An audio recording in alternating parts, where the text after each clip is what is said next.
Munger firing पर Shiv Sena leader Sanjay Raut ने BJP और बिहार हुकूमत को सख्त तनकीद का निशाना बनाया है। उन्होंने कहा कि अगर इस तरह का हमला महाराष्ट्र, बंगाल या राजस्थान में होता तो वहां के गवर्नर और बीजेपी के लीडर सदराज के निफाज की मांग करते। इन्होंने मजीद कहा कि बिहार के गवर्नर और बीजेपी के लीडर इस पर सवाल क्यों नहीं कर रहे हैं। संजय राउत ने मुंगेर फायरिंग को हिंदुत्व पर हमला करार दिया है। तो असली हिंदू कौन है?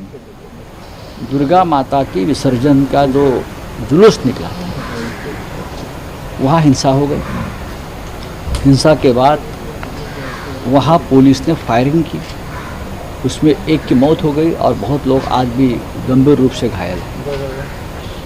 ये मानता हूँ कि हिंदुत्व के ऊपर हमला है।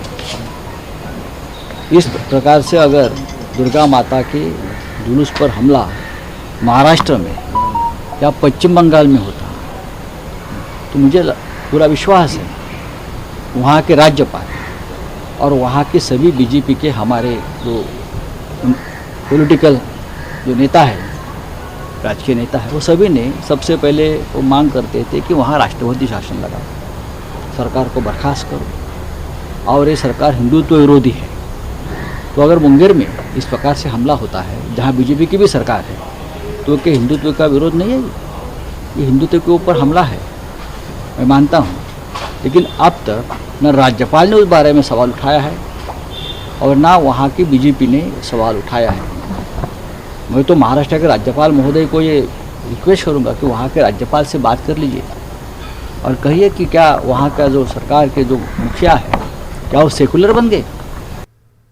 तो एक बार फिर से आज हिंदुत्व के मुद्दे पर शिवसेना आवाज बुलंद कर रही है। एक बार फिर से बीजेपी को आईना दिखा रही है। हमारे साथ हमारे नुमाइंदे सर्वेश तिवारी जुड़ रहे हैं मुंबई से इस खबर पर मजीद अपडेट के साथ। सर्वेश, इससे पहले हमने देखा कि हमेशा बीजेपी हो या शिवसेना, दोनों पार्टियां आपसी लफ्जी जंग के सहारे हिंदुत्व के एजेंडे पर कौन काम कर रहा है और कौन सही तरीके से नहीं चल रहा है, इसकी निशानियां और तस्वीरें लफ्जी जंग देखने को मिलती हैं। ऐसे में शिवसेना लीडर संजय राउत ने बिहार के हवाले से कहा है कि क्या ये हिंदुत्व पर हमला ना माना जाए। अगर ऐसा महाराष्ट्र या दूसरी रियासतों में होता तो बीजेपी के लीडरान की तरफ से सदराज का निफाज की मांग की जाने लगती। अब आखिर क्या हो गया? अब आखिर वहां के लीडर क्यों नहीं बोल रहे हैं?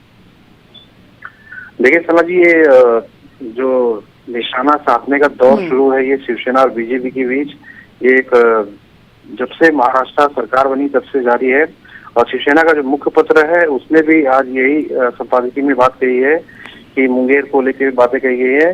और संजय राउत ने और शिवसेना की तरफ से ये भी कहा गया है कि जिस तरह से राजस्थान हो या महाराष्ट्र हो, यहाँ पर बीजेपी की तरफ से निशाना साधा जाता है या राजनीतिक हमला किया जाता है तो बीजेपी या मोदी सरकार या उनके तमाम जितने नेता हैं वो हरियाणा, उत्तर प्रदेश और बिहार में क्यों नहीं, जब कोई बड़ी घटना घटती है तो वहाँ की सरकार पर क्यों नहीं ब्लेम करते हैं। तो कुल मिला जुला कर राजनीतिक हमले या तो शिवसेना की जो मुख्य पत्र सामना के जरिए या फिर जब संपादकीय के बाद संजय राउत से पूछा जाता है तो वो ही तमाम बातें कहते हैं। क्या महाराष्ट्र बीजेपी की तरफ से कुछ कहा गया?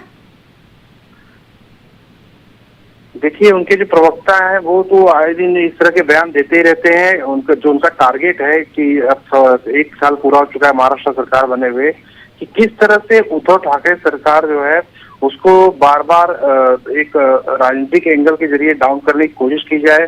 किस तरह से उसका जो एक सरकार, जो 3 पार्टियों की सरकार चल रही है उसे डाउन करने की कोशिश की जाए ताकि ये सरकार कहीं न कहीं एक ऐसे मोड़ पर आकर रुके और सरकार गिर जाए। लेकिन ठाकरे सरकार पूरी तरह से इस वक्त मजबूत है, 3 पार्टियों की सरकार चल रही है। आए दिन अभी हाल ही में 10,000 करोड़ का जो पैकेज है महाराष्ट्र के किसानों के लिए, जो बिनमौसम बरसात हुई थी और तमाम नुकसान, उसके लिए पैकेज जारी किया था। कोरोना को लेकर उद्धव ठाकरे सरकार काफी अच्छा काम कर रही है। अभी कल ही एक डिसीजन हुआ है 21 अक्टूबर तक जो लॉकडाउन फिर बढ़ाया गया है। कुल मिलाकर राजनीति पूरी तरह से गर्मा गई है। आए दिन राज्यपाल को भी शिवसेना आड़े हाथों लेने लगी है, क्योंकि जिस तरह से राज्यपाल ने उद्धव ठाकरे को पत्र लिखकर सेकुलरिज्म का पाठ पढ़ाने की कोशिश की थी, तो राजनीतिक अखाड़ा जो है महाराष्ट्र और बीजेपी के बीच बहुत तेज बनता जा रहा है।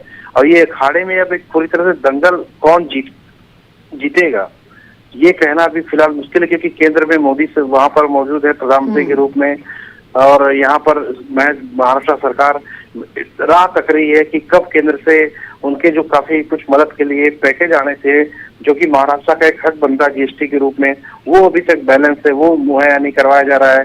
तो एक लड़ाई धीमी से जारी है, बयानबाजी तीखी रोज होती रहती है, लेकिन महाराष्ट्र बीजेपी और शिवसेना के बीच यही कहा जा सकता है कि लफ्जी जंग उरूज पर पहुंच रही है, और पिछले कई महीनों से हम देख रहे हैं कि लफ्जी जंग लगातार जारी उसारी है, और कोई ऐसा मुद्दा या मौका हाथ से जाने नहीं देती दोनों पार्टियां कि एक दूसरे पर हमले ना करती हूँ। बेहद शुक्रिया सर्वेश तिवारी हमारे साथ जुड़ने के लिए।